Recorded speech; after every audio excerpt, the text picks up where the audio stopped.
Peace, guys. How's it going? Patrick, Conservative Rap. And in this video, we're going to be talking about a few things: the domestic, the political, the tariffs, some financial news, and then lastly, of course, some moral and ethical concerns that I think affect us all. So let's take a quick look. Hope you're doing well today. First, we are going to give a shout out to Epoch Times. All right, and let's go ahead and share. I don't have the login, so just trust me. This is what the article says. The U.S. tariffs may drive China's economy into a depression, experts say.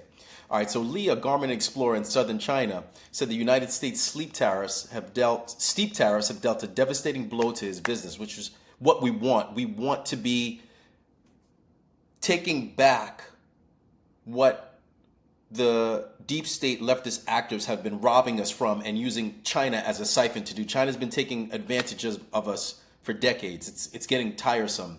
And now we're finally starting to recover some of that loss. So this business owner from Guangzhou province said his orders from the United States evaporated as levies escalated. And Lee's not alone. Check this. Most Chinese exporters are in the same boat. On social media platforms in China, they discussed their dilemma. A few said they were immune from the impact of U.S. tariffs owing to their irreplaceable products. Only a few.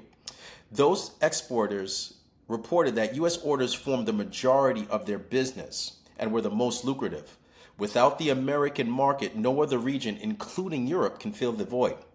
Beijing will have trouble backing down from its standoff with the United States, he said, because Chinese Communist Party leader Xi Jinping has clearly stated his whole persona around being the leader who can stand up to America. Let's see how this works out for Xi. Given the irreplaceable nature of the U.S. consumer market in China's export-driven economy, Martin said, Beijing will have to make a deal at some point, or this recession does turn into a depression for China. All right. The Chinese regime can probably keep exporters afloat for about 6 months to a year if it doesn't resolve the trade war with the United States, Lee projected. So again, experts are warning that the tariffs could significantly harm China's economy, potentially leading to a depression, right? Tariffs disrupt trade and supply chains, economic instability, increase costs for businesses and consumers. And this is what Trump talked about. I think, again, the window for the leftist fake news media, which includes most popular financial news, to attack Trump is going to close rapidly as some of these tariffs go into effect. Now, moving off, additional kind of financial news. U.S. tariffs on auto part goes into effect, all right? So a 25% tariff imported on automobile parts took effect on May 3rd, marking a significant step in President Donald Trump's effort to reduce U.S. dependence on foreign supply chains and boost domestic manufacturing job. New New duties authorized under March 26 proclamation apply to key components used in passenger vehicles and light trucks, including engines, transmissions, and electrical systems. The tariffs affect imports from all countries, although parts that meet the U.S.-Mexico-Canada Agreement, USMCA requirements are exempt in a bid to preserve the tightly interwoven North American auto supply chain. More facts. All right, and let's move on to the last refuge, conservative treehouse. More on the auto stuff. German automaker smartly shifts business plan in response to tariffs. Mercedes will make more vehicles in the USA. Is this not what has been projected for years from Trump in terms of the tariffs and its effect? In a decision to position for long-term tariff avoidance, Mercedes-Benz will shift production of their GLC to Tuscaloosa, Alabama, and away from Bremen, Germany. Previously, the German auto manufacturer had shifted manufacturing of large SUV lines to the USA to avoid the pre-existing 25% chicken tax. However, the smaller and less expensive crossover types were still made in Germany and shipped to the USA. As the shipping vessels returned to Germany, they would take some of the SUV inventory back with them. It was the most cost-effective solution given the nature of the tariff situation. Now, however, Make America Great Again, Mercedes has shifted their business model to essentially an outcome where all USA marketed and sold vehicles will be manufactured in the USA, and all EU marketed and sold vehicles will, of course, be manufactured in Germany. Amen. This is what we've been talking about. All right, and just quick, let's go ahead and, sorry guys, just experimenting with some new software here. All right, next, let's move on to Newsmax. And this is social media mocks CNN's interview with Sinaloa cartel member. Now check this out. Social media was pulling no punches. These people are sick. They're interviewing gang members and terrorists as opposed to the American citizens who are affected by their crimes. All right. Social media is pulling no punches on the baiting of an apparent sympathetic CNN interview with U.S. designated terrorist in Mexico. Unbelievably, quote, CNN gives Sinaloa cartel members a chance to throw a pity party about being labeled terrorists. But the cartel members tell them, in fact, President Trump is rightly looking after his people. The CNN reporter interviewed a cartel gangster who says he helps deliver fentanyl to Americas and warned all areas are dangerous in Mexico. And he asked about the Trump administration designating Sinaloa cartel to a foreign terrorist organization, specially designated terrorist on February 20th after day one in the Trump administration's executive order on January 20th. Again, why are we covering this and not the cost of their crimes? It just, again, the Democrat Party, in my mind, as I've said before, it's going to cease to exist. And it's long overdue. Let's go to Libs of TikTok on X. All right. Check this, more of the same thing. Democrats in Colorado passed SB 276. The bill restricts local officials from working with ICE, limits where ICE can operate, and prevents police from keeping illegals in prison for ICE. Tom Homan should pay them a visit, you damn Skippy. Like, why are they doing this, right? How is this not aiding and abetting? This in itself, I mean, criminals are criminals and they work with criminals. It doesn't matter whether it's gang member from some South American cartel, the street thugs you see terrorizing cities and during the BLM protests, or the agents in government. It doesn't matter if they wear a suit. This is how they operate. They need to keep their foot soldiers here. And that's what this stuff is about. It's disgusting, and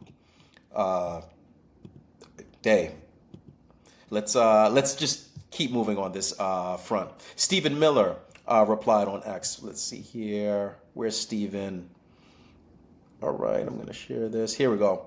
I like this logic.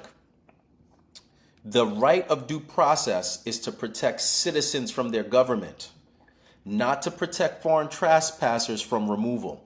Due process guarantees the rights of criminal defendants facing prosecution, not an illegal alien facing deportation. And I'm going to just do a quick repost here. Yeah, damn Skippy. All right, let's go ahead and shrink this. All right, boom, post. All right, so moving on, another example. The White House replied and put this on, also put this on X. Let's just go ahead and share from the White House. All right, check this out. All right, congrats on your new gig at New York Times or AP.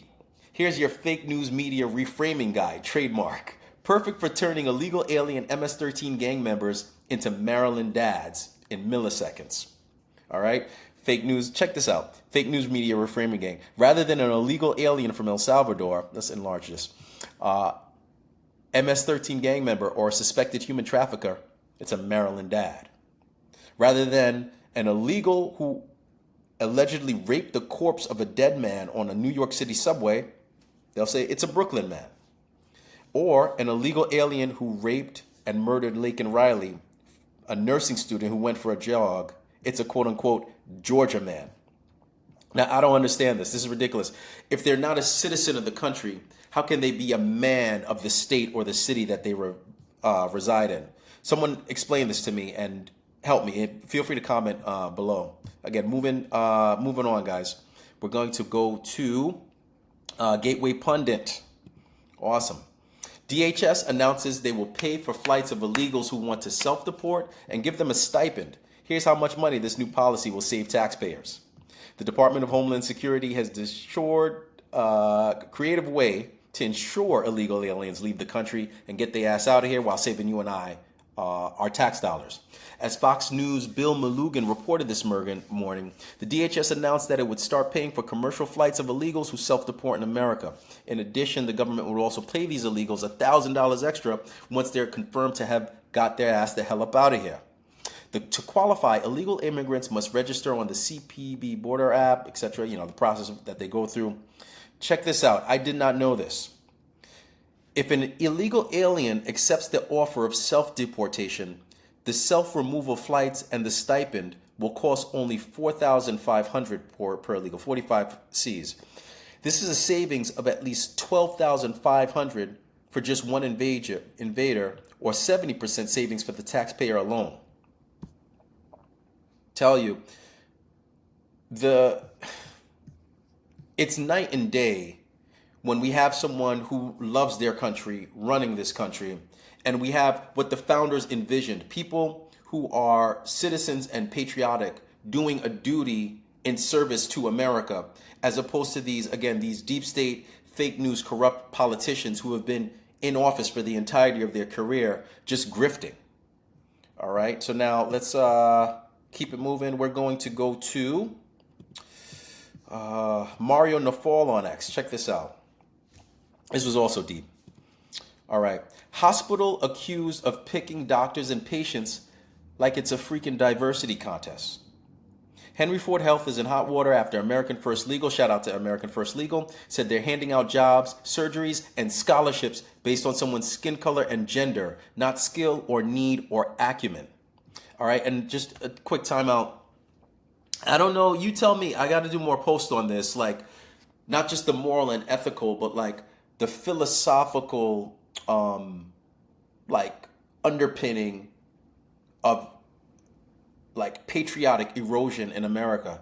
How did we get to a point where people who are born in the same country are conditioned to think of themselves as their skin color or race rather than as citizenry of a nation?